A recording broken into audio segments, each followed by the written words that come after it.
am a ready. How will you fucking stop? I'm Japanese. سبحان فالق الإصباح.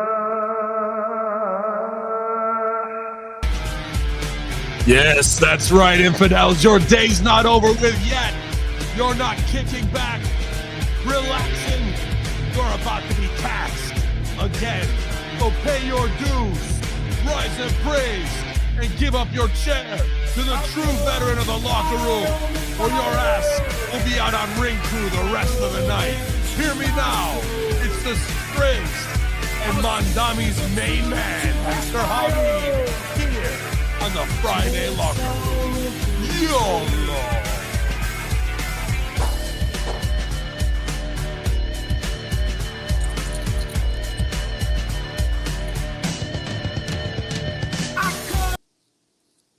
No fade there. I used the other sound pad, so StreamYard hasn't put that in. I'm just trying to see in the mix. Usually the clipping, when I try and go over the top of the track, cuts it right out. So we'll see if that's a better mix. But there's no better mix than the Striz and the Hacks here in the back, Infidels Friday Locker Room. Striz, I don't know if you saw, you're probably not on YouTube, but I put up that picture of you as me and me as you in the back for the thumbnail. So nice. As we go back in time to simpler times, I don't know, man. Who knows?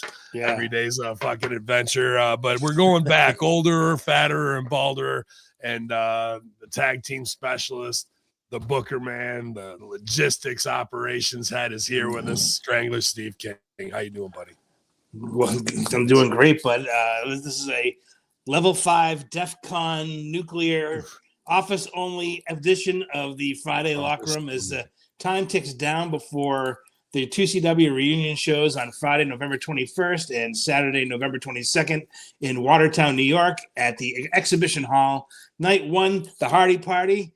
You're going to get to meet and greet Matt and Jeff Hardy, perhaps and arguably the greatest tag team of all time, as they're going to do a concert and a live podcast. It's going to be great. And the meet and greet alone is going to be worth the admission fee. One ticket gets you into both nights. Night 2, all the wrestling you can possibly stomach and then some.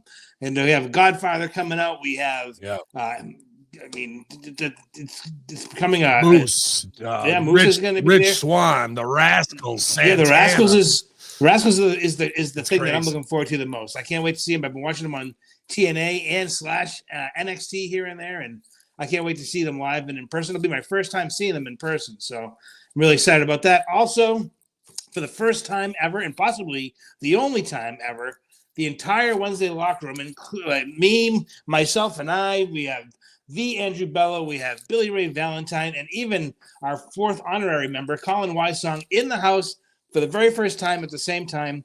You can get a picture with the 4 of us for absolutely free, and you can do that only on night 2 on November 22nd, Saturday night, 2CW, Exhibition Hall, Watertown, New York. Get your tickets, 2CWlive.com. They're going fast. Real fast and limited seating too. So, and I know the commercial just played during Monday Night Football. Watertown's buzzing, and they're getting them up there at Kenny Drugs right now. So you can get your drugs at Kenny Drugs and your tickets. There you go. Yeah, man. I mean, that's the plug right there, you guys. Forget about the wrestling show. You can hang with the Wednesday Locker Room. Also, MSG in the house. So you'll get a special HMG. Oh, my. We might have to have you sign an NDA. That's a lot of man meat all in one place. I'm curious, how tall is Matt? When I first saw him online, he looked like a smaller guy, but I think he's probably like low key taller than you think kind of guy. Yeah, have you met him in person? He's come to shows for sure, and 5'10", 5'11". Yeah. I don't think he's breaking 6 foot club, but yeah. You would think he, based on camera, that he would be, but he'll have a couple inches on you. Yeah, that's cool. Not if he's laying down, he won't. But anyway, Bello and Colin Wysong are coming up a day early because they're going to hit up to Ravens Joint in Clay, New York, to hit up the little the gummies and all types of wares that you guys have for sale at Ravens Joint in Clay, and they're excited about that. They can't wait to go in and shop because they haven't been there since the grand opening. and they want to see how everything's been coming along, and they're just really excited. What I want to do is I got to get myself a Ravens joint hat and a Ravens joint lighter while I'm in town. Absolutely. I'll set some aside because the lighters are going fast as the giveaways. We got some really cool winter hats, even though I know you're in the goddamn desert for Ravens joint. And there's probably going to be a special announcement for signings there for Friday too, earlier in the day. Cool. Talking about Godfather and the Rascals are well-known weed men. So we'll try. The whole gimmick was based around that 70s show thing, doing the pass or the puff puff pass. So, it works hand in hand, man. That's what we do. Yeah, I think when they were able to create and good artists create or steal and create and make it their own, that's what they stole from. And it worked on Impact. You know what I mean? As the young kids coming in, it really showed that they could do character as well as all the high spots that they can do that I'm definitely not doing. So, it'll be. And it really set them apart from any of the other tag teams and TNA at the time anyway, too. So. I mean, anybody can do the high flying, not to say anybody can do high flying stuff, but there's so much of that out there, the cruiserweight style of tag team wrestling nowadays, but they also develop personalities that were entertaining to watch. Absolutely. A lot of guys, that light bulb doesn't go off right away. No, not especially for young guys like that, and they really did.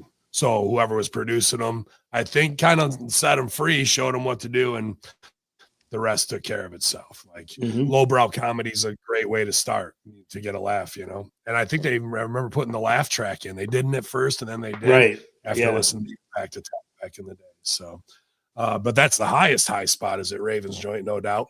So we'll be there, guys, and things are just going great. So thank you for all that support as well. It's been an awesome October and November, December with people coming back to upstate New York from all over the world for holidays. Always.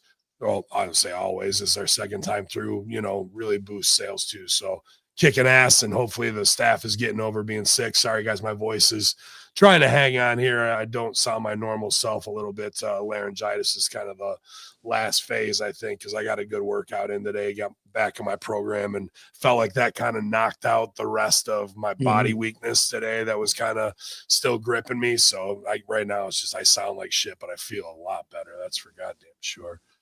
Oh man, but I'll tell you what I didn't feel better about, and people are ready to have me cut the promo on it, and I know there's plenty of dumbass commentary across Twitter on a wide variety of stupid topics, and hate speech or whatever. But with Mom Dami winning, the New York City election and jihadi communism, which is a complete oxymoron unto itself, and everyone, thinking it's going to be some crazy thing and that we're all leaving. Oh, we haven't heard that one before. I'm leaving. Well, then get the fuck out. I just don't want to hear your bullshit anymore. And the dumbest thing I think that guy did was go, I'm going to arrest Netanyahu if he ever sets foot in New York City. I go, were you not around a year ago when all those guys' pagers blew their nuts and their phones and blew their fucking head off? Right. Like, I would have somebody answer my phone from now on if I was him, bro. If you want to play spy games, that wasn't the way to do it, my dog. So. Yeah. That was some Connect 4 bullshit, and they're playing like 4D chess. But as that crossover into the wrestling world, I don't know if you saw it yet. You glitched out on me. What didn't I catch? Yeah. Open up your favorite Christmas present. That might be the one from your buddy Benny. Like play it. That shows to me he doesn't have the great white shark cutthroat that he needs to be at when you're out there cutting.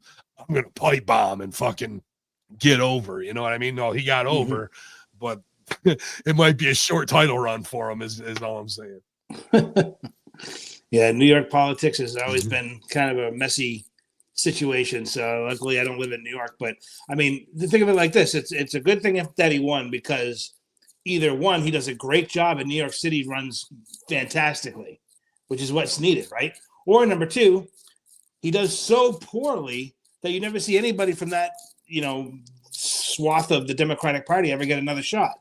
So it's good on both both sides. You either get what the city needs, or it's so bad that you get what you end up getting what the city needs. It's just a little bit delayed. But I mean, he's a mayor. He's not the governor. He's not, you know what I mean? He can only do so much, so it's not like he's, going to be out there running tax legislation and whatnot. Yeah, exactly. Like, you can say you get these little free giveaways, but there's tons of that's been going on in New York forever. And it's good for me because I'll definitely put it in the promo. If we needed a little Islam heat right before 2CW. So quick, call my airbrusher. Yeah, exactly. Right. We need a new flag immediately. The other part of that is the crossover to wrestling. Mansoor posts a picture with him and Ali and says, Dick Cheney's dead and Mondami gets elected, win or whatever, and they're like, brown boy up. Yeah, brown boy. And okay, I got no problem with people tap dancing on the grave of Dick Cheney. Right. Yeah, there's no issue here.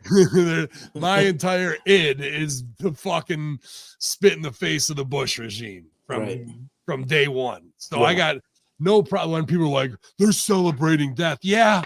Bro, when particular one, we're gonna. When a war criminal dies, good. It should have happened sooner, and it should have been a payback from shooting a guy in the face in the woods to start with. Right. Oops, sorry, pal. My bad. My bears are on me today. So I got no problem with that, and then them putting Mom Dami over. What I do got a problem with is the undertone of that, which is really saying, yeah, we're proud Arab dudes, and we fucking hate the white man who invaded our country. I can't hate on him there. And but what did both of those dudes do? Not want to play the fucking stereotype. Right. Not want to do it at a high level and wanted to be whitewashed America accepted by all DEI hires that could get a Saudi payday. And once we got the cheer, they were both gone. And so my problem with them is, and they both know who the fuck I am, no matter how many times they want to talk retribution, don't know where it came from. They know. And they know that I'm the guy that fucking says what they should be saying, because in the underpinnings of that tweet is the opposite of what they tried to portray the last 6 years of themselves as acclimated, not wanting to do that, but you're fine to do the jihadi fucking 9/11 dance when Cheney goes down. When it's that shows me, them. it shows me exactly what you guys truly are and faking the funk. And that's why you have to have white guys who look Arab like me and Mark Kapani do fucking Muhammad Hassan and Ben Hamin, because you're too fucking scared to do it for any blowback when you could be using it as your vehicle to the voice of truth. But I don't want to be viewed as a heel that way. Well, guess what? You're not viewed anyway, except a DEI hire and a fucking Chicago woke guy who's an ex-cop who tried to reinvent himself 5 times and none of it stuck. So now you're going to do the gimmick after you guys both fucking got chopped with smiles on your faces. Isn't that cute? That's what I got a problem with. I'll go piss on Dick Cheney's grave once a week for fun. Right. We'll all stand hip to hip and do that. That's not a problem. Yeah. And, I in a way, I absolutely get what you're saying. And there's so much money that was left on the table. And if we're in this thing called pro wrestling to make a living and make as much as we can in as short of a period of time as we can, because it's a very fleeting business, they really, both of them missed the boat on that huge.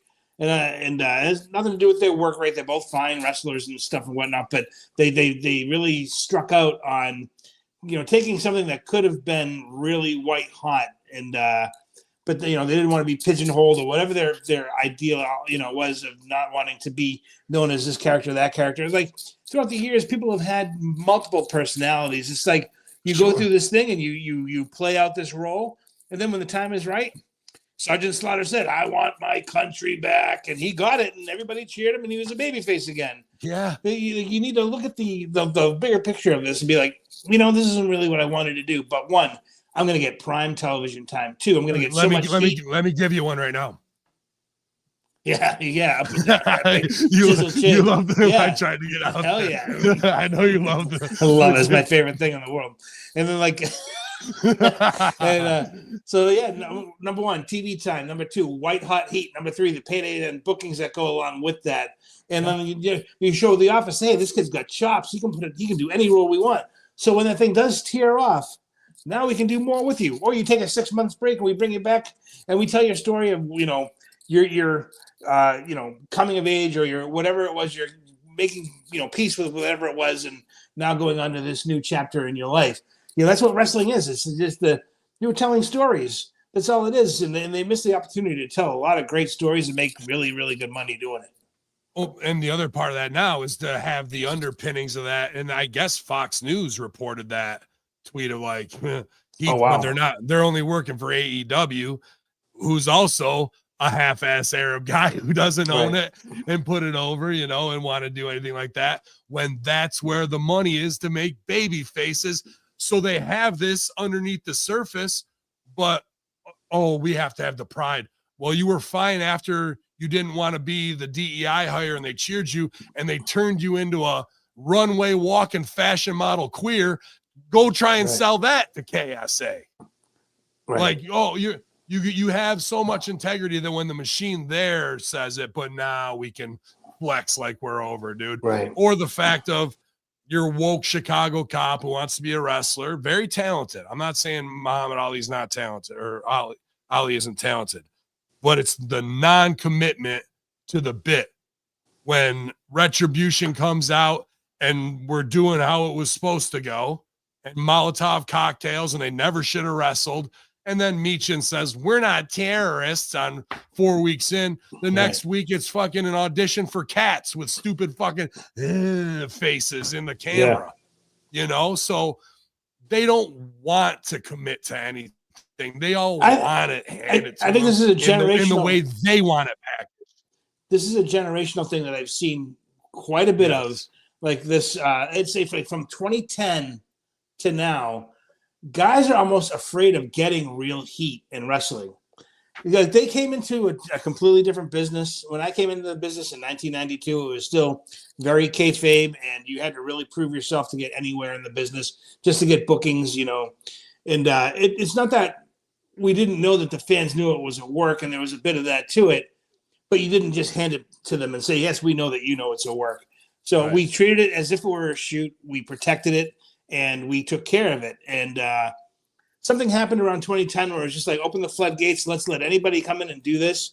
And, hey, look how fake it is, everyone. And WWE has done that themselves 1,000 times with the Tough Enoughs and all the quote-unquote reality shows of, let's show you how we make our fucking sausage. And here, take a bump, brother. And doesn't that, just get up and feed. Now, let's all do moonsaults on day 2. 3 clotheslines. Right. Okay. Feed, bump, and feed, brother. You got to be there for me, brother.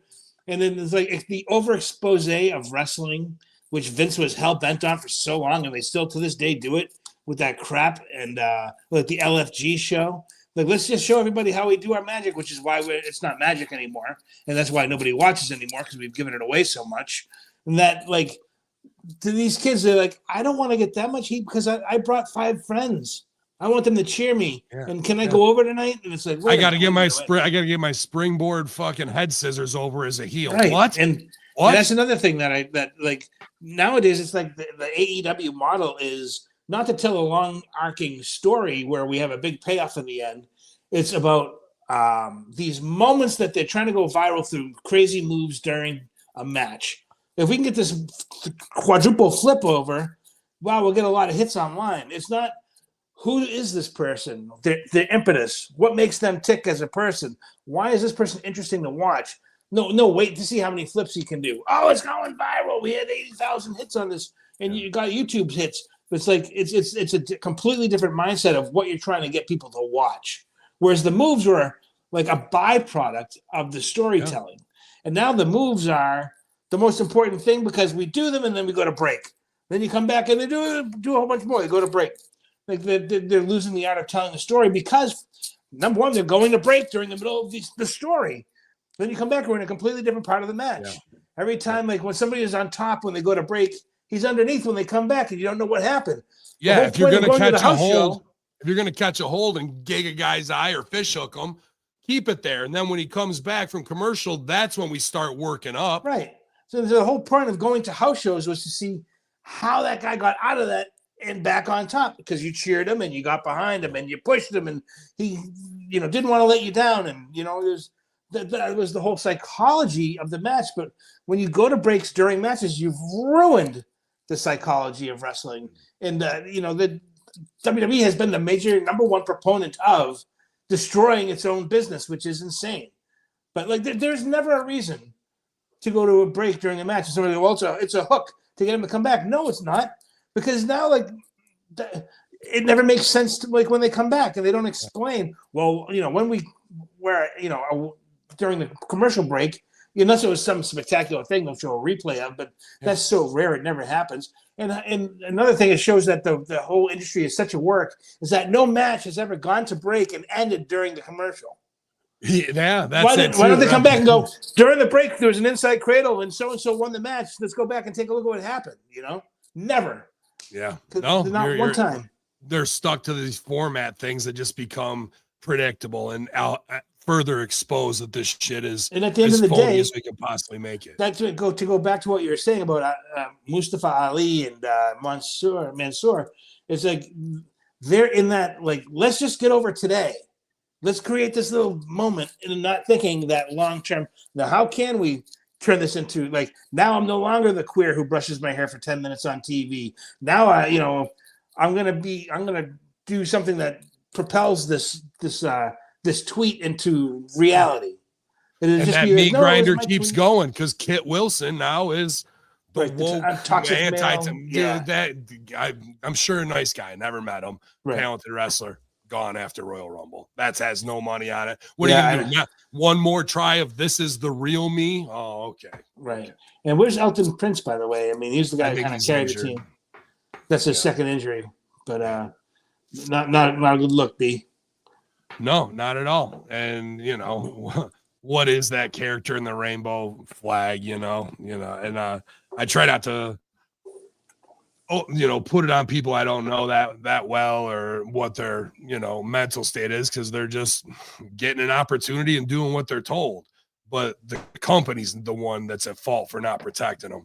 And, I try not to also get into it too much on Twitter. This week's been bad for me just because I've been laid up and feverish and tweeting angrily for no reason. But here come the Moss to the Flame retard wrestling fans. And on the 933 draw of SmackDown, the 933,000 this week, lowest SmackDown ever, under 1 million. When I allegedly talked with Russo and Stevie to Fox, they were at 3.1 million. Wow. And we thought that was shitty. Yeah. And that they were concerned, down from 3.6 at that time. Because they wanted to have a 3.3. Yeah. And we got Nick Khan and Triple H on the corporate tour of the world for the globalists to mark out for Triple H, because when they were in high school and college or whatever, they knew about DX. So let's not get any of the talent over. What do the boys see when they keep seeing game out there? Mm-hmm. And then it's 933,000 people are going, you can't blame Triple H. The motherfucker's name is at the end of the show with a guy underneath him who got kicked out of ESPN for sexual misconduct.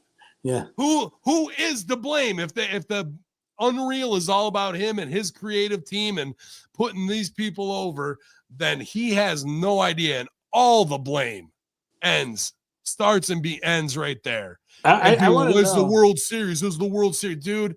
I watched the first hour of SmackDown. It sucked. I had to turn it off. My kids are trick-or-treating. Yeah, brutal. Yeah, trick-or-treating. It was raining like a motherfucker here, so. I didn't get any kids at my house.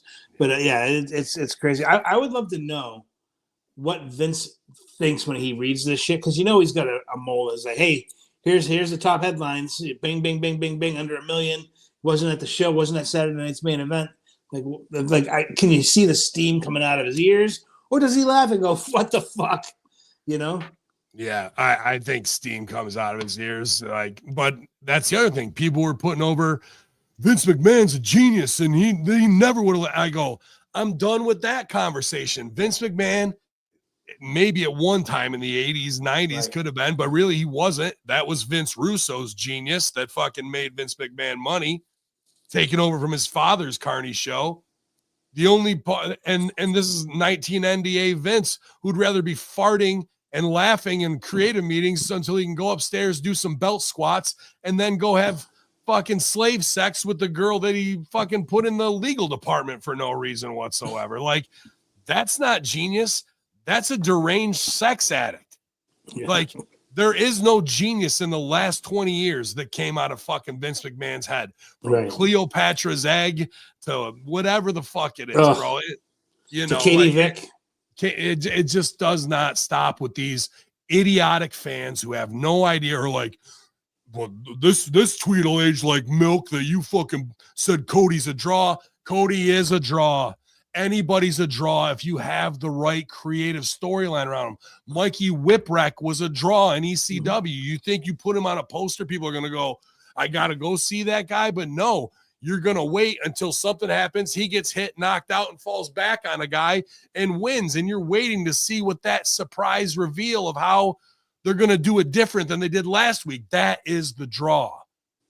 But these, I hate to even lower myself, not you guys in the chat, but these moron fans from around the world who think they even have a clue.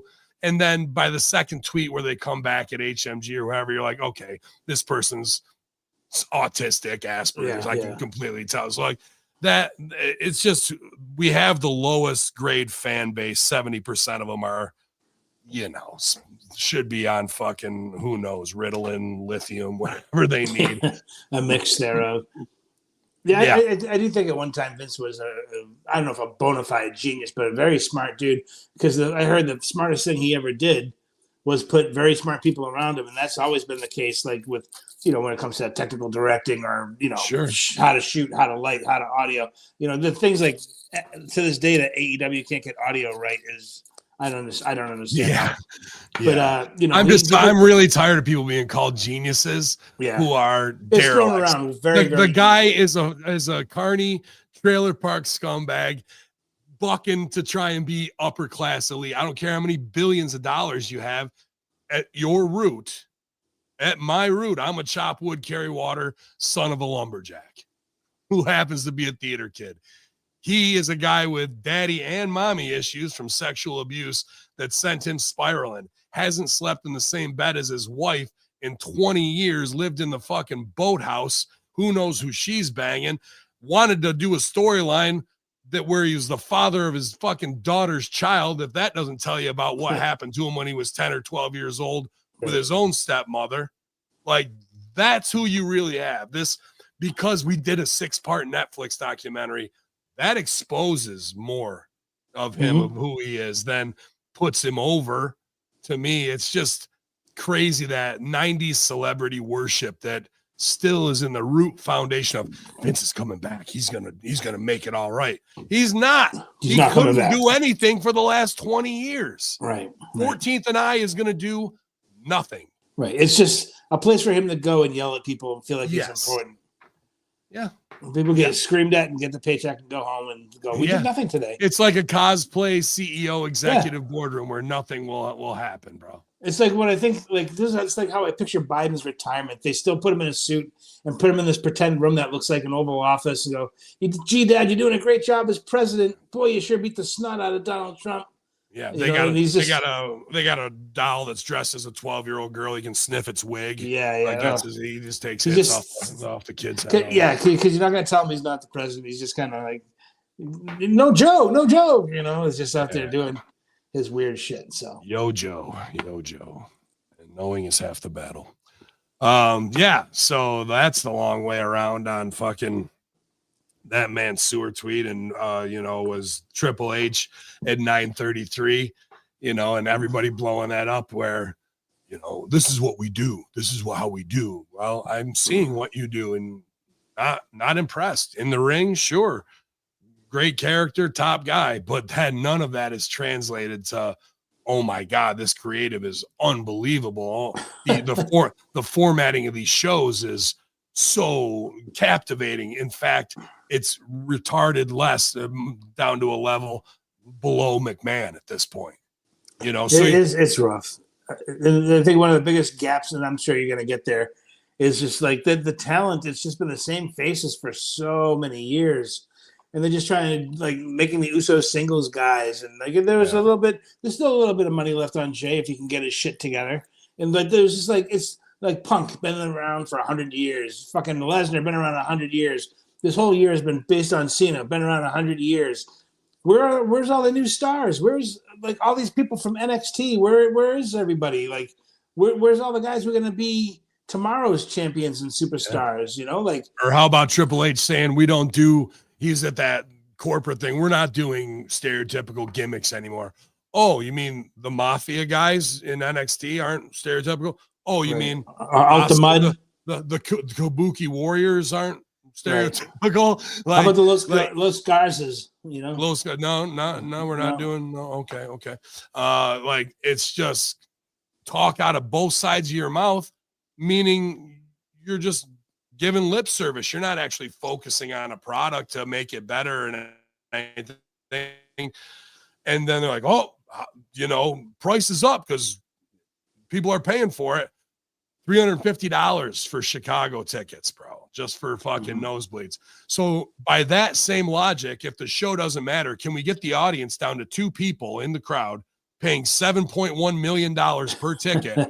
Does that mean the show is great? Yeah, dude, this is the best show ever. Right. We're making the most money. It could be completely empty arena COVID wrestling.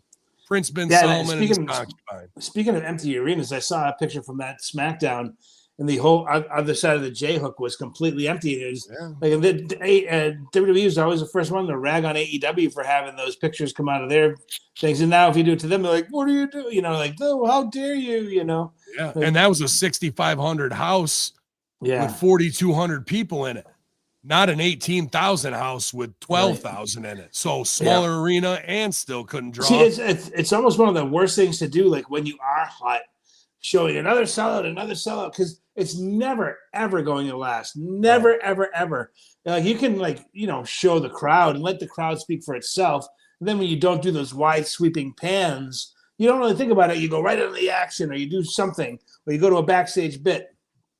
But to say it's our 17th consecutive sellout, I get why they're doing that, because they're just fluffing it up to.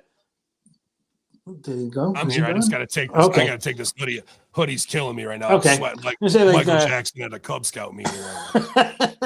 like thinking like, oh, it'll be good for potential investors to come in and buy more stock or whatever it is. They're jerking off to the other corporate elite or whatever. But the thing is that eventually that stuff always ends up piddling out. And now here we are, where the tickets have never been more expensive and the seats have been never harder to fill than ever. And they're not going back down on the ticket prices yet, because how do you go backwards on that shit? No, they won't, because it's all the raised price and value so they can sell it to Saudi at the top They're price. inflating the prices. It's the same thing they do with the value. Doesn't have anything to do with it.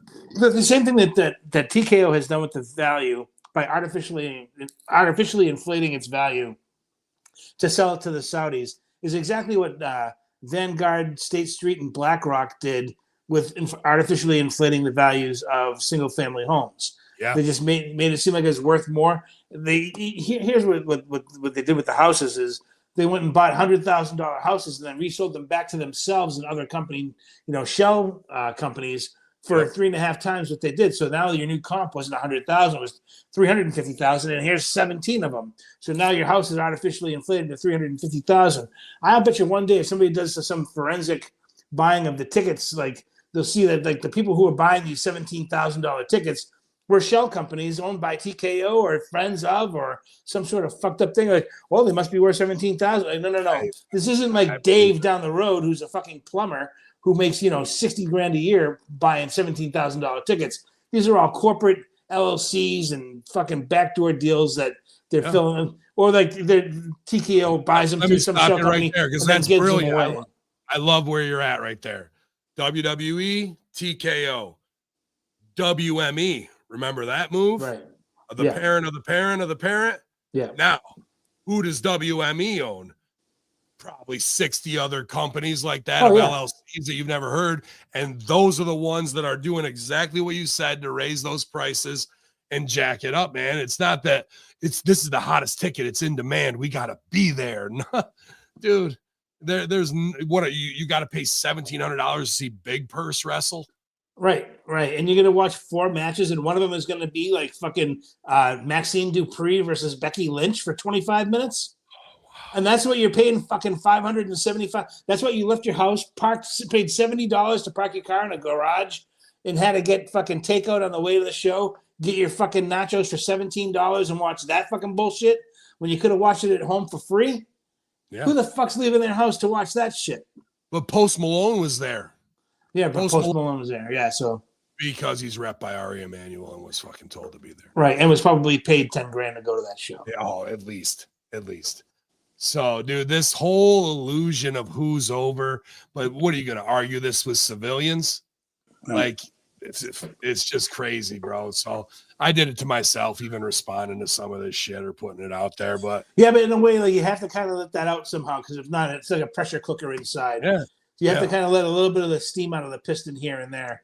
But like a lot of people, like you said, you're talking to people who mentally can't distinguish between, reality and not, fiction and nonfiction, and they just see wrestling for what it is or what they want it to be, and it couldn't possibly be crooked or carny or anything like that. It's on the level, and when Triple H tells us it's a great show, we better believe him. Absolutely, because you were never on TV. Well, you were. I wasn't. We're on TV there with him. Yeah, dude, that's. I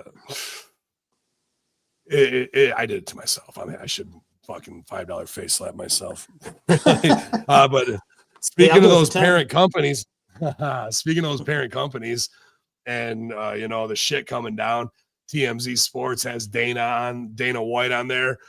Why didn't they come to us and tell us about this sooner? We went right to the FBI. The FBI was in our offices today, and we want to know about mob corruption after all the NBA shit. Bullshit, dude. Right. He's mad that something's a work. Yeah. There isn't one promoter that doesn't know what the buzz is in his locker room going on for 5 or 6 years, let alone 5 minutes, bro. And it's because, and this is just my own speculation, that I think Dana's into the mob casinos for tens of millions of dollars in gambling debts. And all you need to do, it's not, you can look into all the referees and put heat on them to try and get them to flip. If they go to Judge Sal D'Amato, the most corrupt judge, dude, I've watched UFC every week, pretty much since the very first ones when I was in 7th grade. Yeah. So to see the last 6 years and be cost money on bets, which I don't bet heavy, but just the fact of like, dude, either Sal D'Amato is constantly on a steady diet of LSD and mushrooms while he's fucking watching these fights, or somebody fucking has his wife at gunpoint at home saying, if you don't flip this fight, you're done. And I don't know what you're talking. I think he's a fine, upstanding man. He's a good guy. He's really good. I don't think I'm embarrassed for you to say that in public. I think you should take it back. Yeah, for the record, I think he's a great guy. Yeah. Well, that's good. I think anybody with a vowel at the end of their name who's a referee or a judge over there fucking needs to get looked into. That's what I think. Taking you back to the early 90s when I was breaking in with Killer Kowalski when he was training us on how to wrestle, and he would tell us all the time that any professional sport is worked. If there's money involved and there's TV time, it's worked. And he got to know Muhammad Ali pretty well because Muhammad wanted to get into wrestling a little bit here and there with, his a few times in the ring. And he said one day he was at Madison Square Garden and he was wrestling Muhammad Ali. He was going to do the thing with Gorilla Monsoon. I don't know if you remember that spot. Gorilla had him in an airplane spin and dumped him and everything. And Kowalski said to him, when was your last real fight? And he said, Golden Gloves. Like without skipping a beat, he knew he was in the rock room with the boys.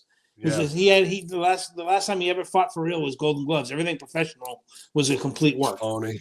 Yeah. So and I remember him Kowalski also telling us like in the 1960s, like 65, 66, there was a scandal in hockey that had broken out where people were starting to say, this isn't on the level, and guys in hockey were starting to, say, oh yes it is, it's real, and this and that, and that's how we knew it was a work, was because the guys were fighting back and saying, you're fucking ridiculous, and going about their business. And like someone said to Kowalski, well, how can a guy hit you with a hockey stick at full blast and have you even survive? He goes, watch, and he took a hockey stick and looked like it cracked it over a guy's back, but when you let go of it at the very last second, all the momentum shifts and it just bounces, but it looks like it beats the fucking shit out of you. It's so easy to fucking do. And when you're working a professional sport, you don't need a lot of people to know. You just, like, this is happening, like a ref here, a ref there. Oh, I'm blind. Think of how many times throughout the last 10 years, just like they don't call traveling on all the stars. And they even said, why don't you call them on the stars? Well, because people paid to see these guys. And if they sit on the bench, they're going to be mad. So you're already telling me that the rules don't apply to this guy that do apply to this guy, because this guy's a great big star and this guy's not a great big star. So just saying that out loud 10 years ago proved it was a fucking work. Because if you can work that, all the Patrick Mahomes, anything. Mahomes and the refs there. All you got to do is go back to those NFL games.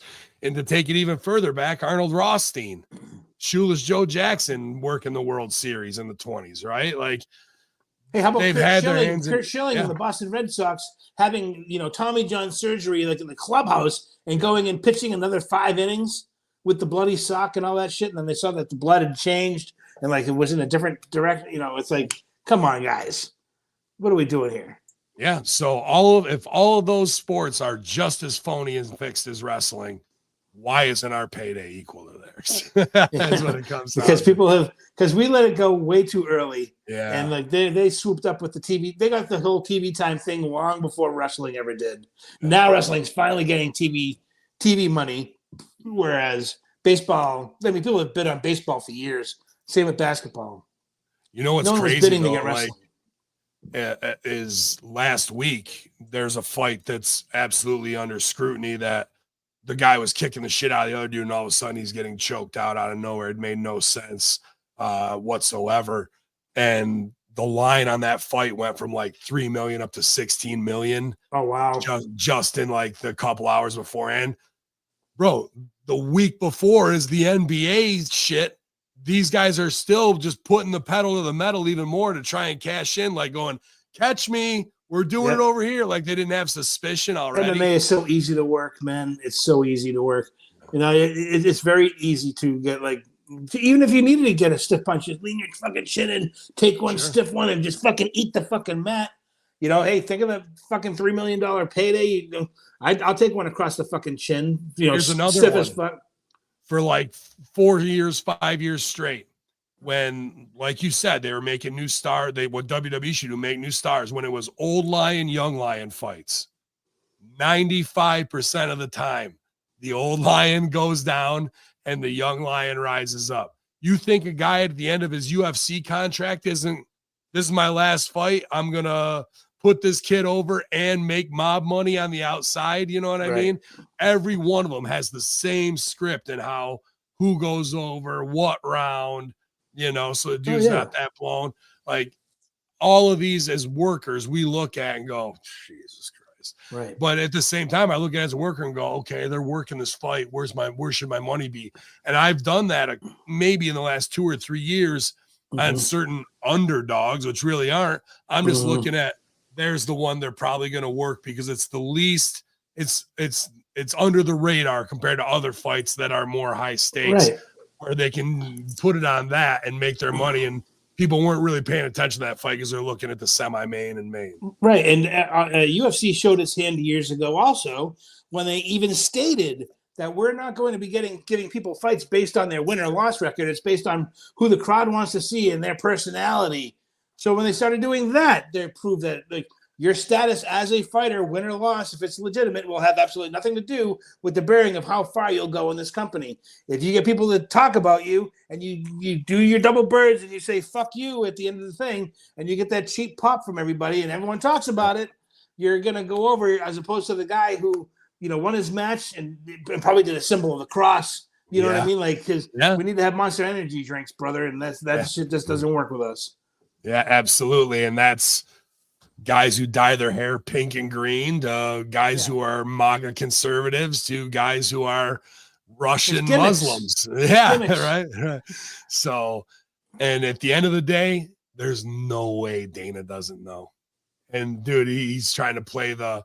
I'm shocked they haven't asked him to step down. To be honest with you, I think Dana's end is coming quickly, maybe even quicker than Triple H's, because at least Triple H's f-ups are for a phony ass sport TV show, where this other thing is supposed to be, you know, the Coliseum of Rome in modern day, but it wasn't like they weren't working Coliseum fights either. So. Exactly. Oh, this guy's over, but I can't fucking stand him. Give him 3 tigers. Fuck him. yeah. It's a 4-way whirlwind match, buddy. You know, but like if I'm so far removed from UFC at this point that if Dana were to step down, who do you think would be able to take that spot? Is there like a well-known person, or would it be somebody from the fucking shadows that we just have never seen? Who do people think has integrity that is involved with UFC? I have no idea. $50 million podcaster. Oh, Joe Rogan. Do you think he even wants to bother with that shit? No, I mean, I guess if the payday is enough, but like, you know, he's doing so well without having to do that crap that somebody said there's a job over there. I'm coming in. I mean, at this point, Joe Rogan has fuck you money. So he doesn't need to fucking bow to anybody or say anything he doesn't want to say. And for a guy who, you know, tries to show you that he has some kind of integrity to step in after it's been proven to be a work, and say, we're going to clean this mess up, knowing you'll have absolutely no chance of cleaning that mess up. You know, I don't think it's worth his time or effort. Yeah, I guess it's whoever Ari Emanuel deems, you know what I mean, to do that. It would have to probably be somebody of a former fighter that people would respect to some degree, but who is that? Daniel Cormier, like, they're not top bosses of running the locker room, you know? Right, like, or would it be something like they'll put Conor McGregor in that role because he's a iconic figure. And he'll just be the only reason they'll do that is because they're going to want to sell it all to the Saudis for top price. So like what they'll do is have him be like the mouthpiece TV president and be like, there's a 13 man wink wink nod wink kayfabe locker room of presidents. We're not going to tell anybody who they are because we don't want them to, you know, become popular over this. We need to keep them as unknown relatively as possible to keep them on the straight and narrow. But we're going to be doing all of our decision making through Conor McGregor. You know what I mean? Or the fact that humans can't be trusted, so we hand it over to AI, the AI general manager who makes matches based on best and matchups. The lights will blink. Yeah. Well, excuse me, ladies and gentlemen. I'm getting an email from the anonymous UFC general manager. It states the following. Or just hire Hornswoggle, you know. We're ribbing, but that plays into it where WWE wanted to use AI. Both of these properties are under TKO. Both of them, one has a ton of heat on it now for fixed fights. The other one has heat on it for being a phony product that they claim is good, but they're just using it as a NASCAR to get more brands and on there, which isn't a bad thing, to raise the value. And the Saudis with their 2030 project want to be the new Vegas. So now if you have a damaged property and you get it sinking ship, they'll have to dump it fast. Dump it, rebrand it. That's slap a new sticker on it, my guy. And nobody's going to talk some shit back to the Saudis about it because you'll end up in 15 briefcases. Right, exactly. You'll end up in the fucking shit on a shingle special for $5.95. Yeah. Getting a buffalo chipper. Wood chipper, Fucking, that's what I see coming down the pipe faster. I think these scandals are going to speed up the sale of that. I think we're definitely less than 5 years away from having it have no U.S. home anymore. But it's probably more like 3. La Muerte Florence says Ari's dumb enough to give it to his buddy Dwayne. I could see Dwayne. I could see Dwayne there. If he's done with the movies, who knows? I mean, the last time we saw him, he didn't look well. So who knows if he's just off the gas or if there's something more to the story going on. What do you think there? I mean, off the gas, obviously, but what do you think? I don't know. I've seen tons of dudes on the gas. I've never seen anybody drop that much weight that fast. So it's just it's actually kind of scary and kind of concerning because it doesn't look like he lost 50 pounds of water. He looks like he's sickly. Yeah, if you did gas straight for 30 years and then extreme amounts of it, like extreme, especially for this last movie, and dude, your heart walls are hard as fucking bricks and shit, Yeah. you know, like Yeah. that can be, you know, I'm not getting blood to where it needs to go and all Right. that type of And next thing you know, you're 58 years old going, I shouldn't be 280 pounds. Yeah. Yeah. And the double rib of that is that not that he wasn't already fucking, you know, HGH'd and whatever else trend out of his gourd, but he did that to get to play Mark Kerr. Right. The whole story of Smashing Machine is get on gas, work the doctors, have toxic relationship with your lady because you're, you know, tested out all the time, thinking you're going to get to the top of Pride, but you really don't make it to the top. So you did all this and now you have to live a humble life. The Rock gets on gas to get this movie to go all the way to the top. It doesn't go to the top, and now he's on his way back down. Like crazy irony, you know what I mean? Yeah, it's crazy. It's insane. I hope at the end of the day, you know, Klein 3210 perfect. Silver Lake Private Equity owns Endeavor.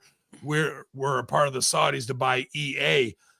Is Silver Lake the one buying those tickets for 1,700 to 10,000 and putting them up? Like, just thinking just the brands we named under that umbrella where you can play the shell game. Oh, it's doing what, bro? Yeah. From company to company to company, back and forth. It's all just a game. Yeah. And the funny thing is that the Saudis should be smart enough to realize that this game is being played on them. But I mean, they have so much money. I want it. Fuck it. I don't care. You know, we're going to run it our way anyway. Once we get it, I just want it. Yep. And that is a much grander scale version of Tony Khan and Nick Khan. Oh yeah. Danny Khan, right? Like, or Shad Khan, not Nick Khan. Like it's the movie The Toy with Richard Pryor. Yeah, dude. I want the black one. I want, you know, yeah. Wonder Wheel. Wonder Wheel. No, Wonder Wheel. Okay, get him a black one. No, I want the black man. Great story. Master Bates, you can't. Master Bates. One of my favorite movies of all time. It is so good, bro. That is one of the best underrated 80s movie possibly of all time. Yeah. Oh, shit. But shout out to, a big 80s movie that's a huge part of 2CW, Back to the Future. I think they Coming to America. Oh, yeah, Coming to America, another one. But Back to the Future, 40-year in IMAX, and Goonies coming back soon, too. So yeah. Hey, did you hear that there's a new they're doing a new Gremlins, and Phoebe Cates and the dude who played Billy are going to be in that movie, I believe. Okay. So the original cast. I watched them, but those movies never did it for me, to be honest with you. Like, I mean, I've seen them a couple times in the 80s, but those aren't like my go-to to go back for some reason. Just horror stuff. Not that that's horror, it's horror comedy or whatever. Yeah. Yeah, man, because we can't make anything new that's good. We got to reboot. Well, I mean, they're doing everything that's going to make a Gen Xer have that nostalgia feel, because that's where the money is. Money's in nostalgia, and we're the ones with the money now because we're the 50-plussers. So everything's going to get, fucking remade just for us. Though I'm sure there'll be a live-action Gem and the Holograms and She-Ra in the next 2 years. Like Barbie got over so big. G.I. Joe got over. Transformers got over. All the shit. Like I bet you they do a live-action Thundercats. You know what I mean? So it's all the shit that we were 12 years old during and that we loved. I'm sure there'll be a Voltron. There may be a deep fake Indiana Jones where they just have the stunt guy and they use Harrison Ford's face on there. I'm pretty sure he's licensed to do it already. I think I heard that too. Yeah. Hey, I'm not like against it. If the actor is like, say, hey, what the fuck? It's going to go to my estate and my family will make money for generations using my likeness.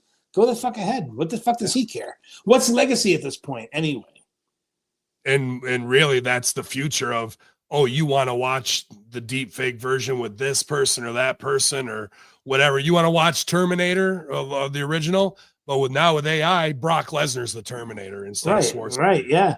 Hey, they'll be doing it in wrestling in 10 years, and I can't wait to see Andre the Giant versus Rey Mysterio at WrestleMania for the title. Andre versus Stephen Hawking. That's the match. There's your money right there. That's a big time right there, dog. Hawking up. Finish twice. Finish, kick out, finish. Just takes the belt. Yeah, fucking phenomenal. But that is the weird side of where we're going. It is very quickly, bro. It's weird and it's scary, but it's also like fringely entertaining to think of the possibilities of the things that you can do. Yeah. And obviously there's a good and bad side to it, and that's the balance of life. And it's all a matter of what you choose personally to do with it. I think is what it comes down to at the end of the day. How are you going to choose to use this particular tool? You can be the guy on Twitter that tells the world to eat a fucking cunt, or you can be, hey, God bless America, and what can I do to help you today? You get to choose who you are in this world and who you are in this lifetime. So I think the same thing will apply to AI stuff. You get to choose who you're going to be and how it's going to relate to you in your life. So I agree. And right now we're in a weird spot where humanity doesn't want to do. They took our jobs to AI, but Hollywood and all that shit is the first to fall. But they're going to try and hold on, kicking and screaming, because they don't want Tom Hanks to have their job in 100 years, right? It's just literally like the Napster argument from the 90s and rock and roll. That's all it is. It's a rebrand of that. But I've sit on scripts. I've been working on this one series that started as a movie, and now it could be a 5 fucking season thing on HBO if I wanted to. But instead of pitching it to like have big budget, I've been thinking to myself the last 3 months, I should, instead of working my ass off to like, let's get this out there, wait another year or two to go, you know what?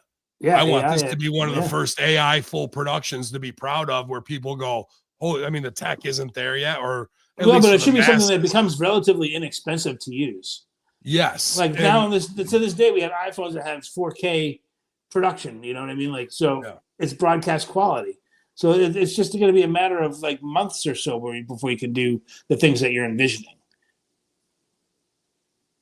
Yes. And to have that lead the way will kill the live acting, for movies and whatnot. But maybe that is what needs to be done. Well, what else dies with that, though? All the corruption of Hollywood and all these higher ups and these ultra can't get to elitists who no longer hold the power. Yeah. Yep. No more casting couch. Elon was talking about even your phone's gone in 5 to 7 years, and it'll be an end node AI device or projection, quantumly instant of what you're imagining as it reads your brain patterns, either through Neuralink or just the fact that it's in your space to whatever you're imagining for your help me Obi-Wan Kenobi, you're my only hope telegram. Right. My only setback with that is I refuse to get chipped. I'll die before I get chipped. I will not. I dissent to that. I will not consent to any type of, body chipping or RFID numbers. I don't think you'll need to. Like, it's going to, like, you're already coded, right? Like, if it can read your face biometrics, it doesn't need to be inside you, but it could be, pal. Yeah. Hey. Sounds like my last Thursday night with the wife. Must be nice. I let her wear the deep strap. Still feeling the effects. Oh shit. Yeah, dude. I think that AI shit is about to destroy that whole industry as soon as it can catch up where you're doing voice to text and it starts making those visuals how you want it. Yeah, I think it's an industry that I don't mind seeing get destroyed. It's held too much power over too many people for too long, and everything has its fucking shelf life, and this just happens to be that one. And like things will probably have shorter shelf lives as time goes on because the snowball effect things just become rampant. So once that stuff is up and running, it's like you're living in like this, like you become like the traveler, like this beam of light type of entity or consciousness where the physical realm is really no longer a real necessary thing. But and that's like maybe more of a conversation for the horsemen. It could be. I mean, the instant possibilities of mental telepathy using AI is going to be is going to be normalized. Yeah. I can't wait to use all that stuff just to bitch about Seth Rollins and arm drags. Right. It'll be me and you instead of typing back and forth together. It'll just be me thinking it. It comes into your plane of existence, and we're on some, like when the Jedis die, Yeah. they come We're back blue to visit beams, you. yeah. We're like that's pretty much what it's going to be. We will be. Oh yeah, we'll have the alive, holograms hopefully. in our living rooms and shit, and Yeah. you'll be, hey, what's going on, dude? And yeah, it'll just be like, so they already have those hologram tanks like that people can stand into, and that's not a hard thing apparently to do now. So imagine 10 years from now what they'll be doing. So it'll be crazy. It'll be crazy. Somebody leaves it on. I can't wait to go into my ex-girlfriend's house and jerk off all over her That's what I was face. just gonna say. Somebody leaves it on by accident, and you're beating off in your grandma's kitchen or some shit.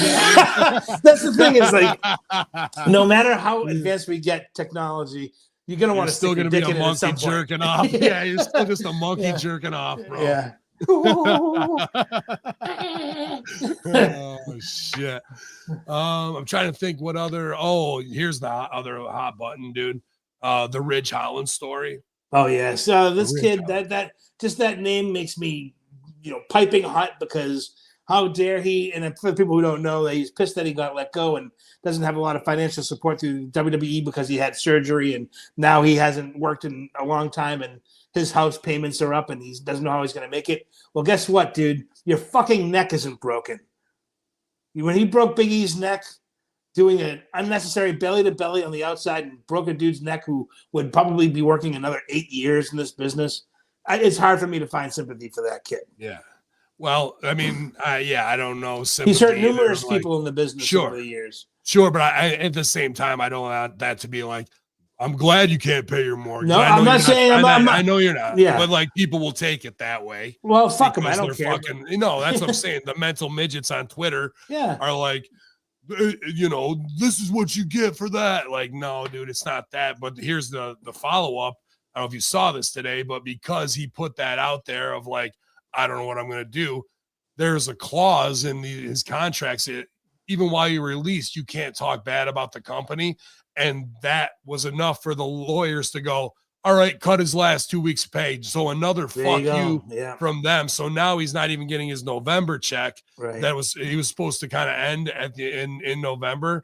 And so I don't know if they even revoked that they were going to pay for his surgery or not. I don't think he's said that's probably that. $5,000 right there, 2 weeks worth of work for him. Because an NXT guy that are fringy, so he's probably making $2,500 a week, $2,000 a week, which in the grand scheme of things, it's a lot of money. If you work at Target, $5,000 is a lot of money. Yeah. And then $5,000 is a lot of money. But to a top guy, it's not really that much. But I think he's got 4 kids too, and and when you have a house payment and you're already losing your job, to lose another $5,000 on top of it, that's a real kick in the nuts. And you're hurt, right? So what as one of the boys, a man, like a lot of guys get out of this biz and they go through their depression and they're all this other shit because they don't want to get a mark job. But when you got fucking 4 kids, but I don't know how bad he is laid up with his leg and shit like that, what he can and can't do. I mean, to say start the podcast is an easy thing to do, but that you really got to say, what am I doing, bro? Like at least Marco Stunt is out there. Yeah, working his ass off. Yeah, dude. Like, and I respect using the motherfucker doing that. Yeah, using the skills to do it. You know what I mean? So when I opened my restaurant in 2006, I used every trick I ever learned on how to market through pro wrestling that I used on my restaurant. And we were in the black from day one. So the day we opened our doors until the day someone came in and bought the place that I had never met before, and every day in between, I ran it as if it was a wrestling company, and I fucking protected the living shit out of it, and did everything I would do if I were running, a small territory, and it helped me immensely. And Marco Stunt's doing the same thing, marketing himself, being the face of that company, and he's not afraid to say, hey, I'm selling cars and I'm going to give you a deal. Good for him. Because like a lot of guys, like you said, they can't swallow that reality fact of, hey, I'm going to have to fucking make some money. Yeah, bro, you got to go get the gym teacher job because the principal's a mark or whatever. You know what I mean? Like work that motherfucker. Yeah. And then and while you get the gym job, you get the football job, the wrestling coach job. Yes. And make yourself a fucking living. Yeah. 100%, and your family's taken care of, and it's nothing to scoff at because huge respect to Muhammad Hassan Mark Kapani. He's in the community where he teaches. Yeah, super respected guy. Hugely respected, and for a while, 10 years, they made him shut the fuck up. We don't want to hear about Muslim extremism. It's too controversial. Like You know how it is. When I was doing the shit, my family, people in my little hometown thought I'd join fucking ISIS. Yeah, do you remember that dude? Of course you do. Watertown, living on the edge 7, your debut, and that fucking crazy dude from the army ran into the ring and wanted to kick your ass. Yeah. And Slaughter's like, what the fuck's going on around here? I feel like I know what buttons to press. Yeah. And then the one guy 2 years later with the death threats got kicked out of the military because he was so irate and so PTSD'd and watered down. This is another fucking soldier and then he got called in to get office by his sergeant. He doubled down on the fact instead of being the sergeant's like, okay, you're 5150, bro. We can't give you a gun anymore. But Bobo puts in Chelsea Green and Nick Jackson donated $1,000 a month each to the guy. Jinder also kicked in a G.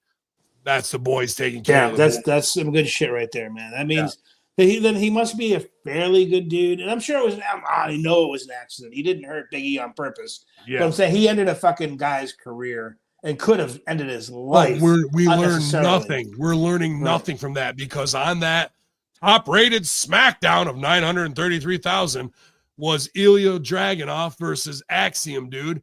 And he's fucking belly-to-back suplexing him on floor. His surgically repaired body. Bro, it's Team Retard over there for the win. For the L, actually. Somebody's got to get to these guys and shake them and go, what the fuck is your major malfunction? You just spent a year on the shelf. You hold them upside down and shake their pockets out with fines going. Yeah. You do that and you do that again. 10 grand for that. It also goes down to the guy that produced the match. Like, listen, did you okay that? Him are you a fucking idiot? Find Jason Jordan. I don't care. Fine him, bro, because that guy shouldn't be in that spot based on knowing what happened to Big E and allowing these guys to do it just so they can go, you're on SmackDown now. You got to go hard. Yeah, and I'm going to go a step higher than that. I'm going to go a step higher because of what we've done with TCW and how I run the locker room and how I give out finishes and shit. As a guy who's in control of what the finishes are going to be, go to your producer when these guys are coming back. You're going to be in charge of Ilya. Make sure he doesn't do anything fucking stupid or it's on you. Yeah. And you know what I mean by that, dude. It's on you. So that guy's going to be like, hey, we have to have a safe match here. Let's not do it. No outside stuff. You can do the one dive, but you got to get right back to the ring. No bumps, no this, no that. You know what I mean? But they don't even do that. Nope. It's just stuck on a loop of you're an NXT talent. You're on the road. You're over now, but you got to do all the crazy shit so you stand out. But you don't know how to sell. You don't. Even top guys, Braun Breaker, we couldn't even get a shoot reverse off the ropes done right with CM Punk. Like had a double take it in the middle of the ring, bro. Yeah, So this false positive. Punk's had a rough week. Yeah, he'll be on the shelf by Royal Rumble too. Yeah, like even sitting around. Like I'm sure he's already counting as the end of his contract. He's probably like, I got 2 years left. I'm getting the fuck out of here. Yeah. Why would you put it on him? I don't know if I would have, because we would have had that conversation of the guy's got a full gray beard, bro. And then the Just for Men, you're going to put it on him like he can hang with the young lions. Right. Shouldn't be. Another rule. No gray beards. No gray beards. If I see a gray beard, you're not working tonight. If I see it again, you're not working 5 nights. No, you won't see any gray beards. No. And guys now are working main events because they're off the gas, so they get to work in a t-shirt with the sleeves cut off in WWE. If you're a fat indie fuck like me, okay. Yeah, that's one of the things you never would have saw in WWE back in the day. Never. It's crazy, bro. It's wintertime. Fuck it, brother. Fuck you. Yeah. So, dude, I just see the end is nigh, my friend, when it comes to all this, and the sale is near as well. Because if you got toxic properties, you don't want to weather that shitstorm. You want to dump them. Dump them. And it's so easy to do. Just snap them.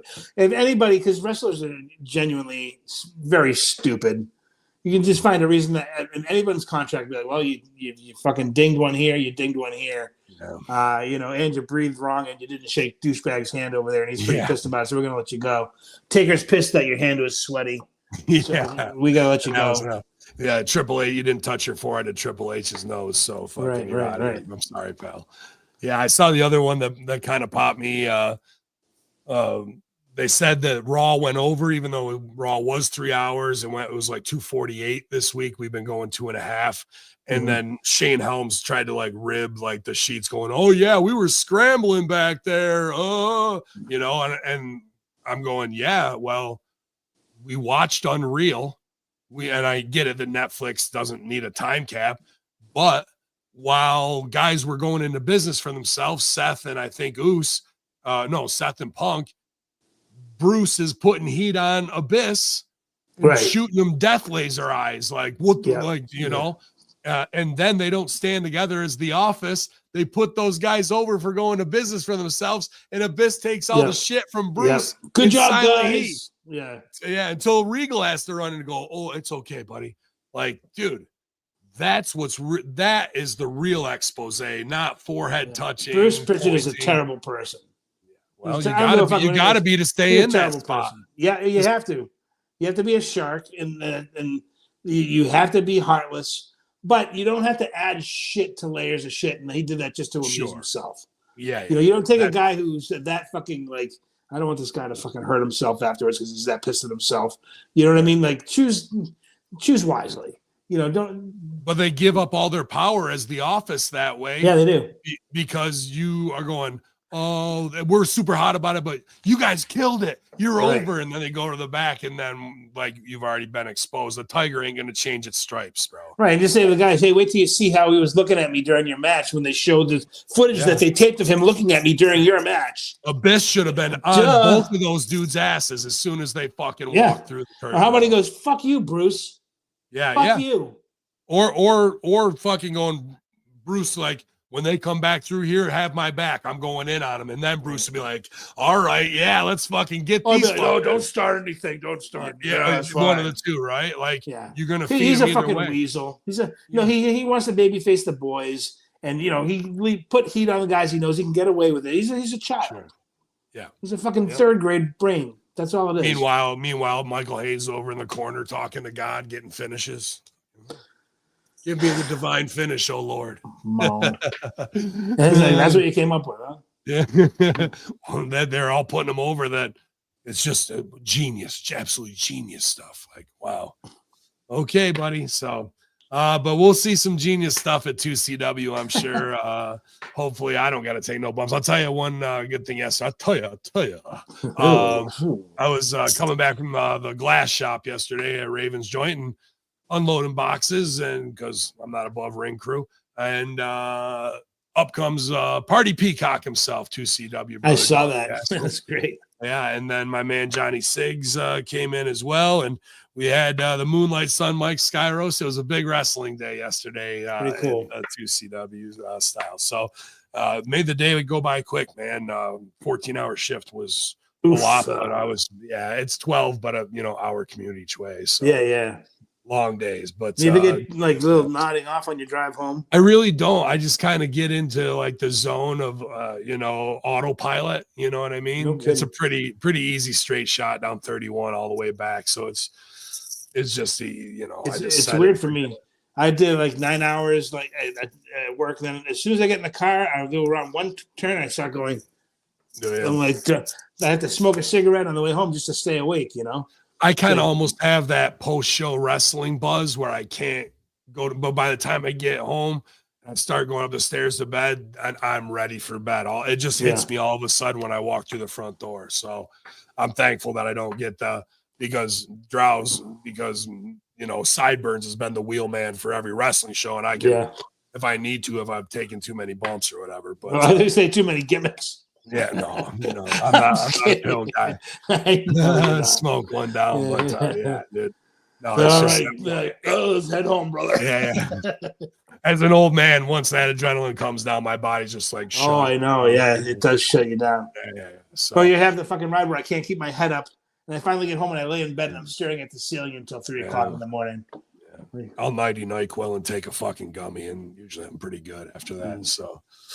Well, y'all, man, it's pretty good here today, and I know it's going to be great on the 21st and 22nd. Hardy Party, Godfather, Moose, Rich Swann, the Rascals, and so much more. Your favorite 2CW stars, Slick Wagner Brown versus Shankar, just announced. Want to give a big shout out to my man Mike Mondo. That's the other kind of heater storyline going around right now. Just saw that an hour before. Yeah. So Mondo wins the North American title, national championship.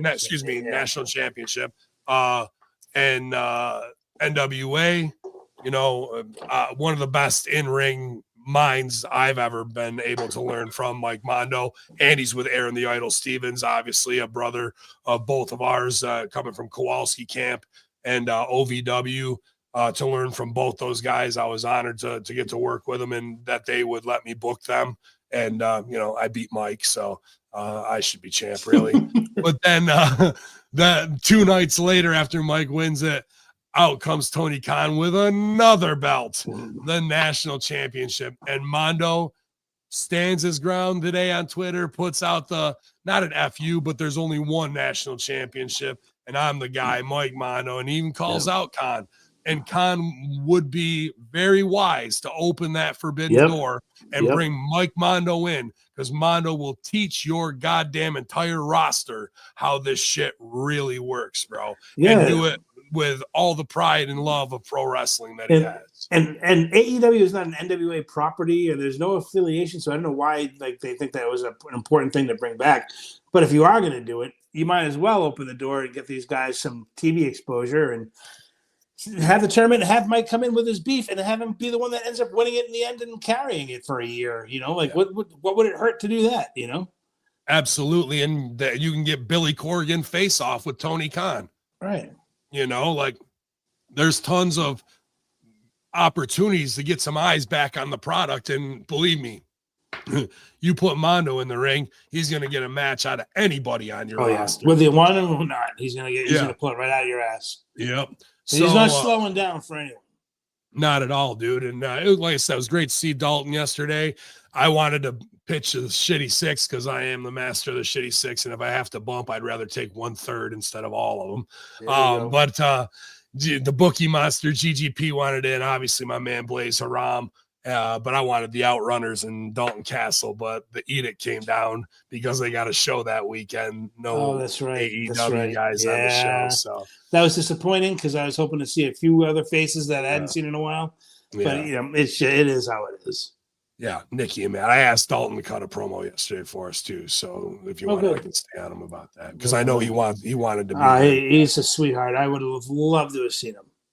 And my point is, in the Shitty Six, I'm glad those guys are together because the Outrunners and Dalton Castle get it on that level of Mike Mondo. Why? Because Shiloh was trained by Mondo at OVW, bro, from the beginner's class. Joey Mercury, Rip Rogers, Nick Eugene Dinsmore. Truth Magnum, and to me, Shiloh, possibly has one of the greatest wrestling educations of all time. He's using it to his best of his abilities, and he's making a living doing it. So, yeah. What else are you going to tell him? You know what I mean? He's out there doing it every week. Another 20-year overnight success. Right, so. Exactly. Yeah, he's earned every paycheck he's getting, and he's killing it. So, well, every paycheck he's getting is for 18 years worth of bumps. That's what I'm saying. Yeah. He's earned every single one of those. So. Yeah, absolutely. So hopefully he's being smart with it and putting it away. Yeah, man, he's not a pat himself on the back. Look at my newest fucking car kind of guy, bro. Like the second you make money, here's my Mercedes Benz. Like I still live in a single wide, but boy, I got a nice car. He'll buy an '86 fucking Corvette with just to put over the gimmick. Right. That's what he would do. Monte Carlo SS. Yeah. So do all the fucking fishbowl drownings you want. Those guys can get over by going, Turbo, you son of a bitch, and shaking hands. Yeah. That's working. That's easy money, baby. That's how it's supposed to be. Easy money. You son of a bitch. I'm in. Yeah, and I'm in with you, Striz, you son of a bitch. I love you, buddy. I can't wait to see you Analog, man. And I know we're going to have a great time. And just to have all these HMG pundits, personalities, soldiers all in one place just shows that, the best will always find each other. And here we are with an opportunity to come together.